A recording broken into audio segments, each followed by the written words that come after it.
Good morning, everyone. Welcome back to this week's edition of the MetReport. Today is Friday, November 3rd. I'm Sassy Montenegro. And I'm Cecilia Perez-Najera. Let's get started.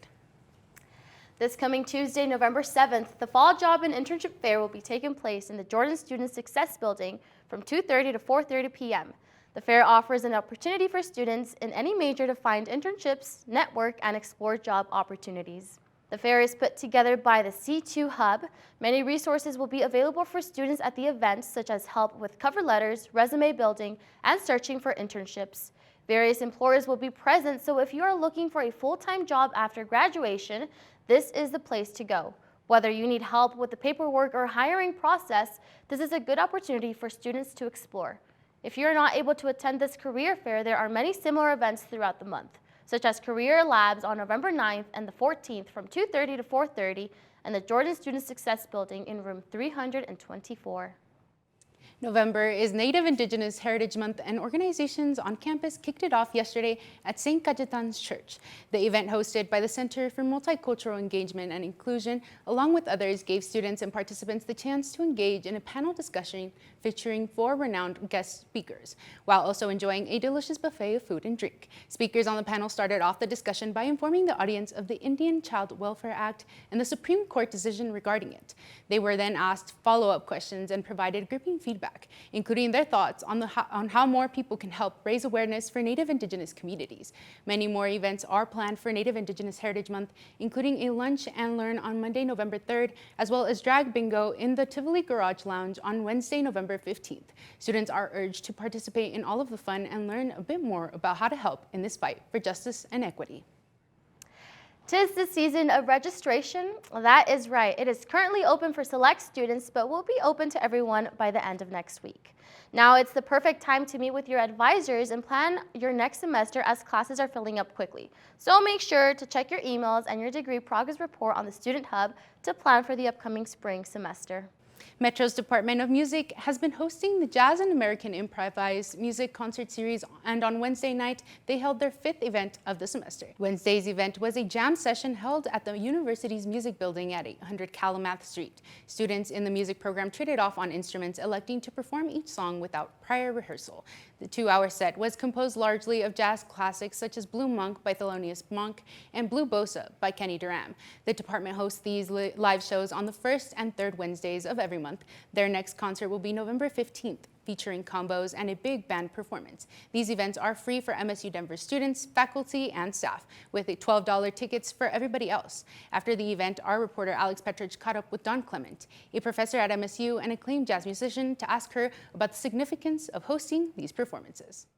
What's really fun for me as a teacher to play with my students is to see like a little light bulb go off in the middle of their playing, or for them to improvise for the first time and get done with that and have this look on their face like of accomplishment, right? Like I did that.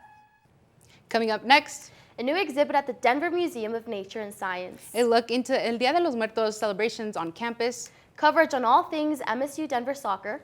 All this and more after the break. It's fine that other people like you. It's more important that you like yourself. And I'm comfortable with every part of me. Meals on Wheels coming to my door as someone who's housebound assures me that I'm not forgotten. They care that I'm okay. My name is Asha Ida Bell. America, let's do lunch. Drop off a hot meal and say hello. Volunteer by donating your lunch break at americaletsdolunch.org.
a million dumb ways to die. Don't let it be around buses and trains. Be safe around buses and trains. A message from RTD. So many dumb ways to die. A local theater company in Denver composed of disabled actors is putting on a performance at the Aurora Fox Theater this weekend, and the show, it's, well, undescribable. Family Theater Company is the longest-running disability-affirmative theater troupe in the country, and from tonight until Sunday, audiences can enjoy the mystical music and moving performances in their show, Indescribable. Family, in collaboration with America's Got Talent contestants, the Silhouettes are putting on the first epic dance production in the history. The show follows two children who navigate the sea on a ship, getting separated and having to make a long journey to reconnect, passing through islands, oceans, and jungles to reach each other. Family invites supporters and enjoyers of the arts to partake in the world of shadow and dances. Tickets to Undescribable are being sold at family.org, and those interested are encouraged to get tickets now. If you want to buy a used vehicle, then you should be aware of any possible scams, which may be increasing according to local authorities. The Colorado State Patrol and certified inspectors are seeing a rise in vehicle fraud cases. These cases range from false titles and change in the odometers to the sales of stolen vehicles. The patrols want you to look for signs of scams whenever you try to buy a used vehicle, such as when the vehicle is listed for a much lower price than would be expected. A scam seller may also list the vehicles and ask for cash only. If the seller has a blank or no content on the vehicle title, when it is trying to conduct the sale on websites like Facebook or Marketplace or even eBay, one should be wary of fraud. For a complete list of advice for buying used cars, visit lockdownyourcars.org/resources, which is run by the Colorado State Patrol Auto Theft Prevention Authority. Well, Sassy, it's election season, and next Tuesday, Coloradans will go to the polls to vote on ballot initiatives, school board races, and two major state propositions. That's right, Cece. Even though it's an odd-numbered year, there's still some very consequential decisions to be made. Our reporter Alex Petrich has more on the story. Elections in odd-numbered years don't usually attract the same amount of attention as the midterms or when the presidency is at stake. But that doesn't mean this year's elections are insignificant. And if you're a Denver resident, you can vote in person or drop off your ballot right here in the Tivoli. The two biggest issues on the ballot are Proposition HH and Proposition 2. Proposition HH aims to reduce increases in property tax in exchange for an abatement, if not a complete elimination, of TABOR refunds.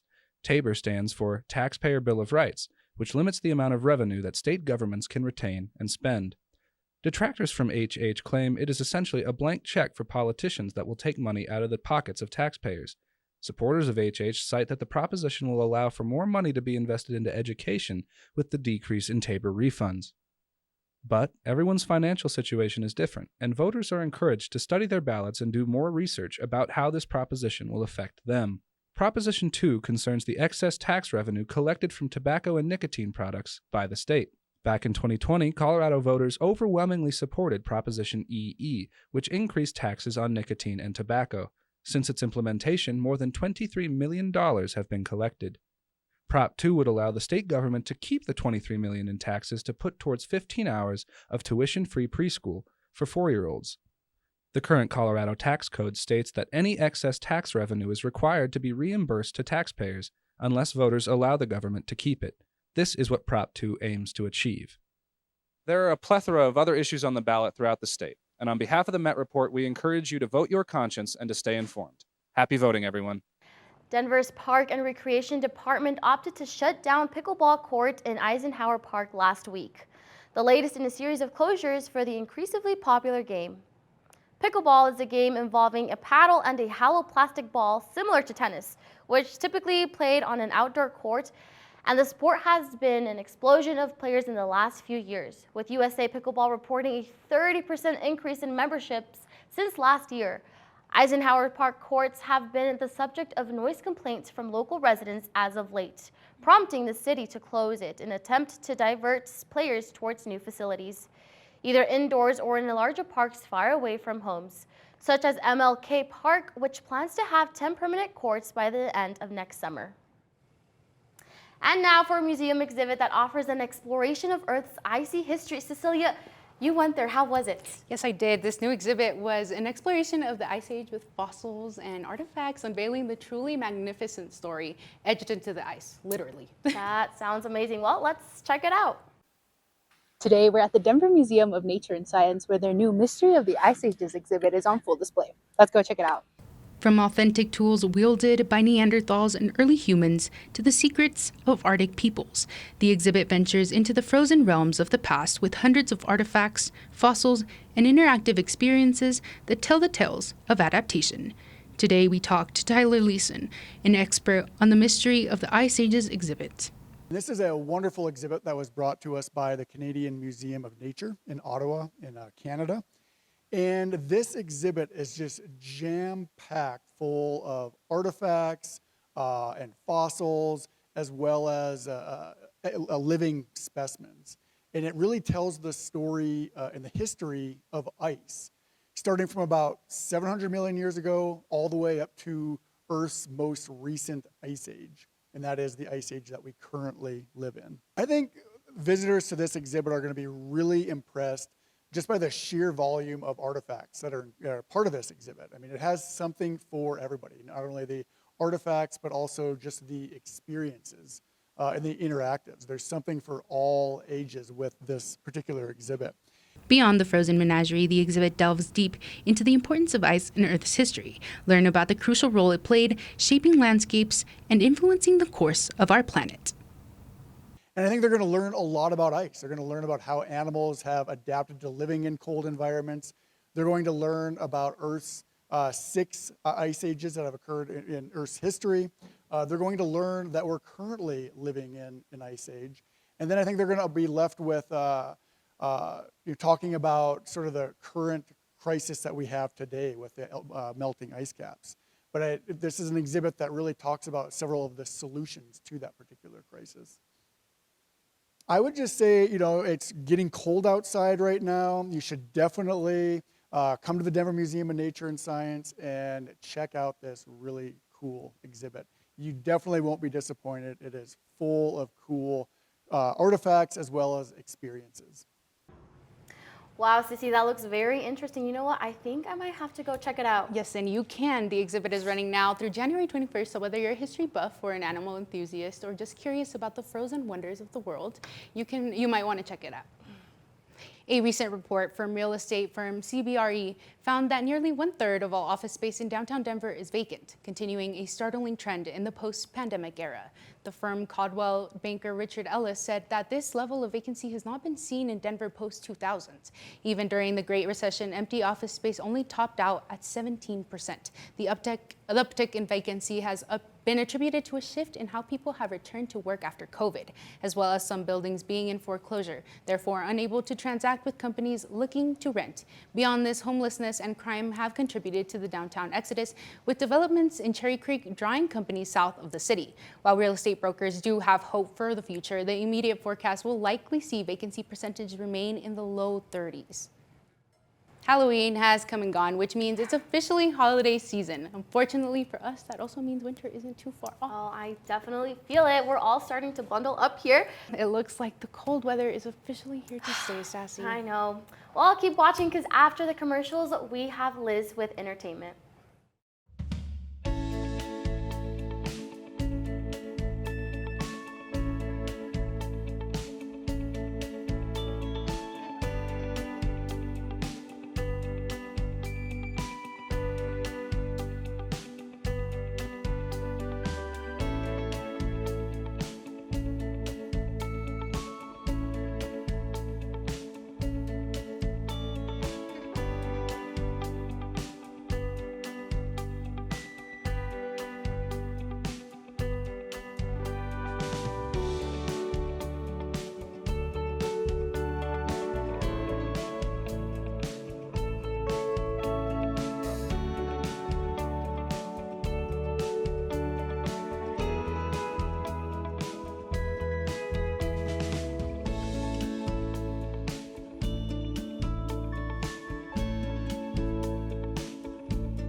Liz Isaac with your Emet rundown for the day. Let's get started.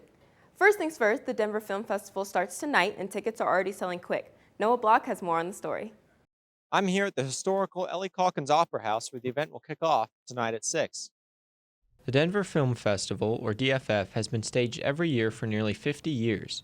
It features everything from 5-minute shorts to documentaries to feature films that have yet to be released in theaters. I spoke with Vincent Peturo, Chair of Film and Media Studies within the English Department here at MSU, to find out what he was looking forward to the most. It's always the Denver Film Festival in particular has always been known for excellent international films. I'll be hosting a question and answer session after the film with my friend and colleague, Dr. Kachun Yu, he's an astrophysicist from the Denver Museum of Nature and Science. So the two of us will be hosting a question and answer session. The film is called White Plastic Sky. It's a Hungarian sci-fi film set 100 years in the future. And it has climate issues in it. It has science issues in it. And it's a fascinating film done in a rotoscope style, which is, for those of you who don't know, basically it's kind of like a live action film, and then it's animated over the live action. Think of a film like A Scanner Darkly. This is one of the more famous films that's been rotoscoped. So that's the style of this film. So I'll be hosting 2 screenings of that at the festival. This event will last from today until November 12th and will feature screenings in a variety of locations around Denver, including the Performing Arts Complex, the AMC Theaters at 9th and Colorado, and the Botanical Gardens. It will also include an awards ceremony for emerging and veteran filmmakers. For tickets, go to denverfilm.org. With MetReport, I'm Noah Block. Back to you guys. This Wednesday, November 1st at St. Cayetan's, a festive event took place for Dia de los Muertos, a traditional Mexican heritage celebration which emphasizes the importance of family and the memory of those who have already passed but are not forgotten. During the event, both the students and the people present were able to witness several altars to remember loved ones, with portraits of the people and the things that they loved in life to have their memories present, and having several traditional things such as cempasúchil leaves and images of skulls. However, the most striking was the presentation of the Aztec dance. A powerful and iconic way to celebrate death as not the end, but the beginning of a spiritual journey in the land of their ancestors. The dance featured songs played on various traditional instruments. To explain the significance of these instruments during the ceremony, we talked to Daniel Stang. Blow the caracol shell. This is an instrument from the ocean, and it kind of represents the symbol of zero, because it was a home of another animal at one point, and he died or left it, and then the ocean threw this onto the old shore, and then we cut the tip off, and then we're able to clear it out and blow into it, and that sound vibration, that's like what you have in your ear, is a caracol as well. The upright drum, and this there was a handheld drum that is the heartbeat. It represents the corazón, is the first instrument that we hear when we're inside of our mother's womb. We can even hear that heart beating. We use our copilis with our feathers. The feather representing, like, the hair is the bird, and the bird is a 2-legged, and we have 2 legs, the human beings. So we are connected to the birds, and like a bird can fly up into the sky, the human being can transcend in their consciousness. They can transcend into the dimensions and contemplate higher, ideas and sort of how religions all come about,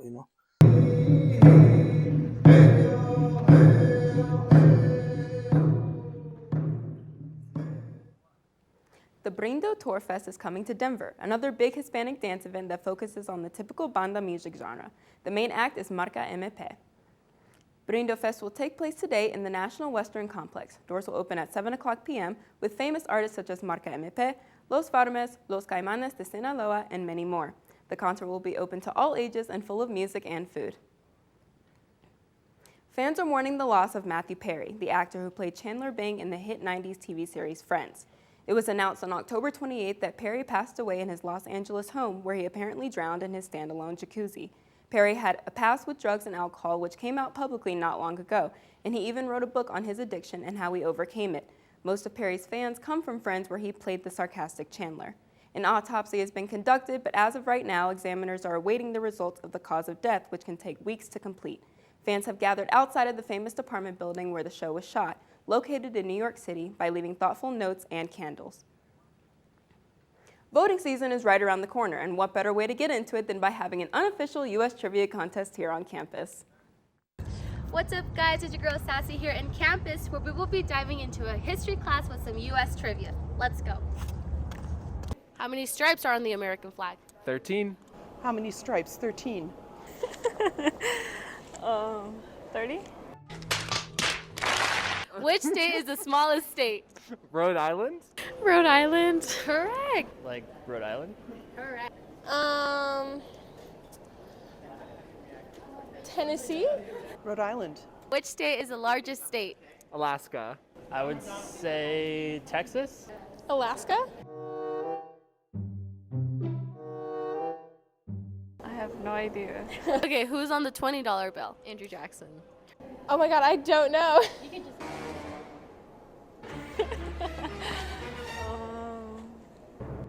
I don't know. You have a $20 bill? I don't.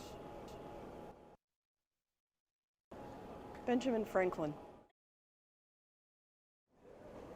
I have no idea. I swear I don't know these guys. Well, guys, that was all for today's history class, and make sure to stay sharp and stay informed. Till next time, bye. Well, unfortunately, that's all I've got for you this week. Once again, I'm Liz Isaac, proud to bring the latest highs and lows of the world of entertainment. Stay tuned after the break because we've got Laryss Rodriguez with sports. At Metropolitan State University of Denver, our mission is to provide high-quality, accessible education that prepares our students for successful careers, postgraduate education, and lifelong learning in a global and technological society. Our values of diversity, access, and community help us provide opportunities for our students from all over the globe. In fact, we've just been named a diversity champion by Insight into Diversity magazine for 2016. Because at MSU Denver, we believe in transforming lives.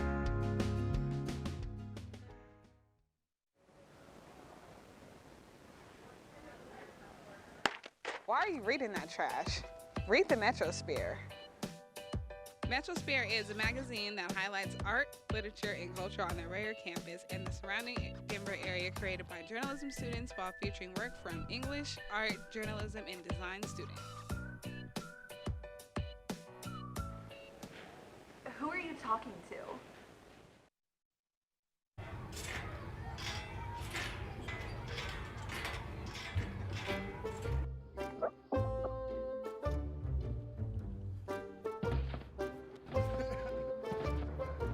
Ballerina.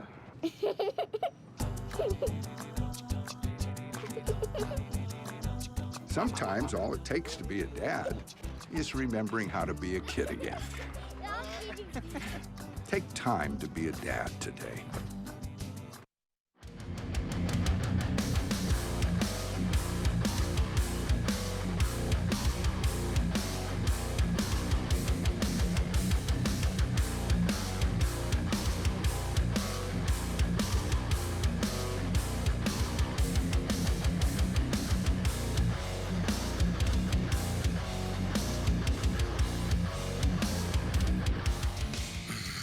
Biker Jim's brother.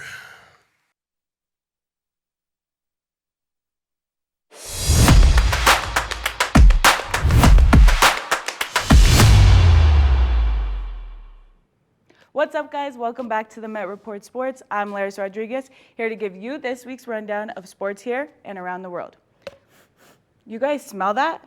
That's right, it smells like late fall, and late fall means playoff football. The Colorado High School Athletic Association is kicking off the first round of playoffs around the state. In the 5A division, the Cherry Creek Bruins have their eyes set on their 5th straight state championship.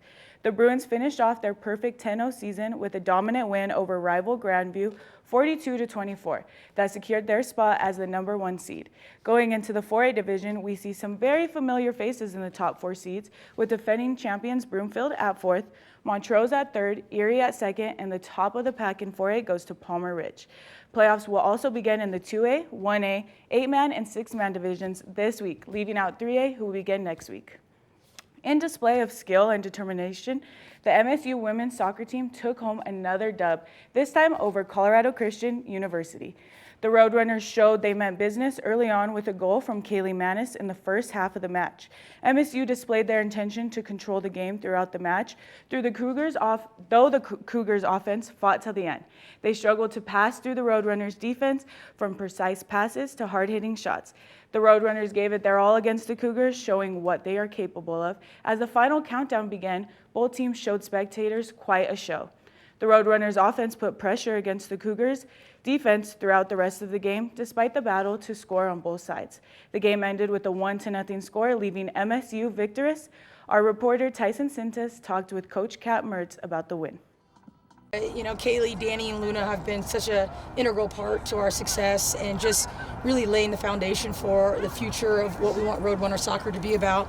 But happy for her. I didn't actually see it, so I have no idea what happened. I just turned around and everyone was celebrating. So those are the best type of goals. In other soccer news, our men's team entered the first round of the RMAC tournament last night. The Roadrunners may have finished the season as a 6th seed, but this team has proved themselves more than capable of going toe-to-toe with everyone in the RMAC conference.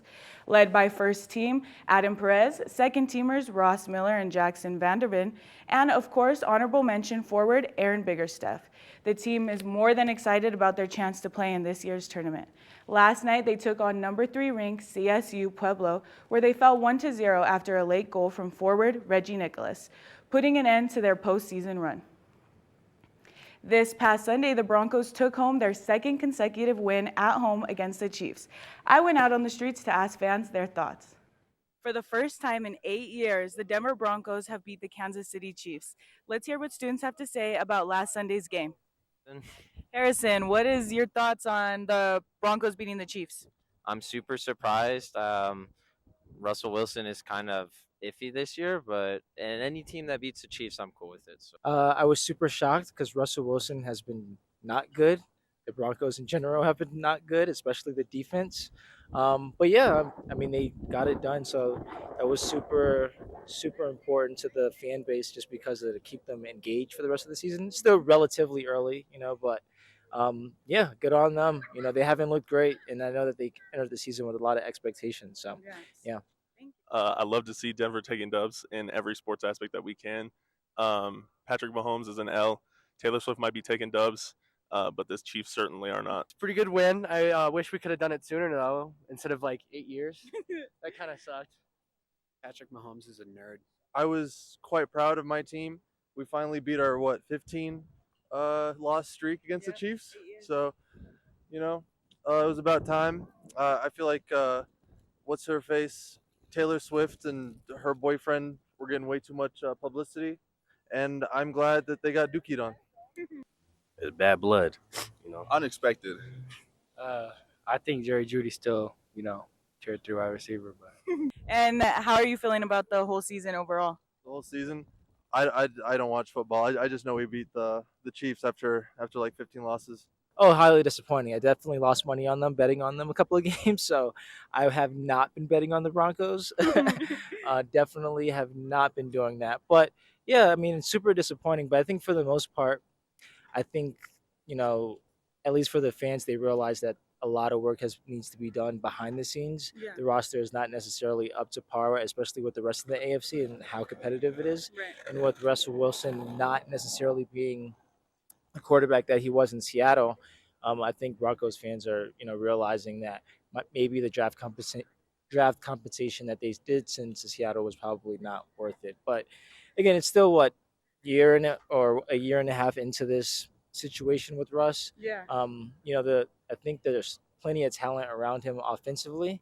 The defense is definitely a work in progress, but offensively, there's no reason why they shouldn't be scoring more. It's just a matter of whether or not they will, and whether he's that same type of player. But up until this point, it's definitely he's not that same type of player, All right. Russell, what's going on, bro? It's all love, but we got to fix something. Something's wrong. I don't know what, but something is definitely wrong. But this is our dub for the day. I agree. Thank you. Yes. After over 5 decades in the heart of Texas, the Rangers have finally won their first World Series championship. For the first time in their 63-year history, the Texas Rangers hosted the Commissioner's Trophy after defeating the Arizona Diamondbacks 4-1 to take Game 5. The Rangers win 13-4, completing their march to the World Series, taking down the Tampa Bay Rays in the wild card round and following victories over the Orioles and Astros to reach their Fall Classic.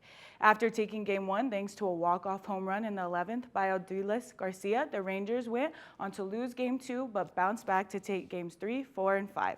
Shortstop Corey Seager took home the World Series MVP award, the second of his career, and the Rangers made history as they set an MLB record with 11 straight road wins on their journey to victory.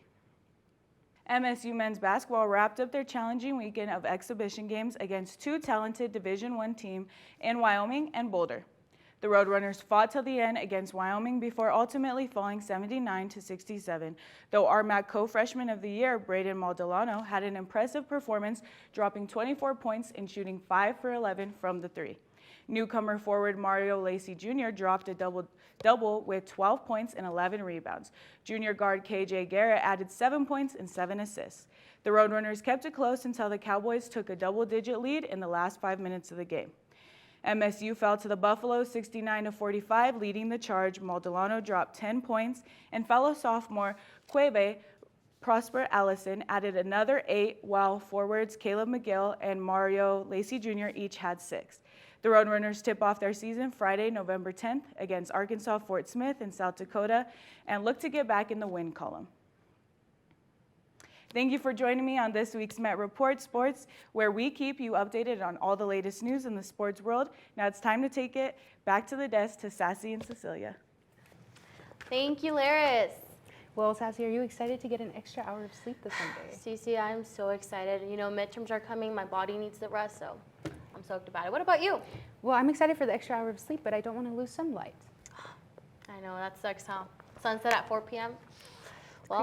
Well, that's all we have for you today. Be sure to check out more of our content at mymetmedia.com and follow us on Facebook and Instagram. Make sure to subscribe our YouTube channel. Make sure to subscribe to our YouTube channel to stay updated with our weekly broadcast. From all of us at the Met Report, thank you for joining us. I'm Cecilia Perez-Najera. And I'm Sassy Montenegro.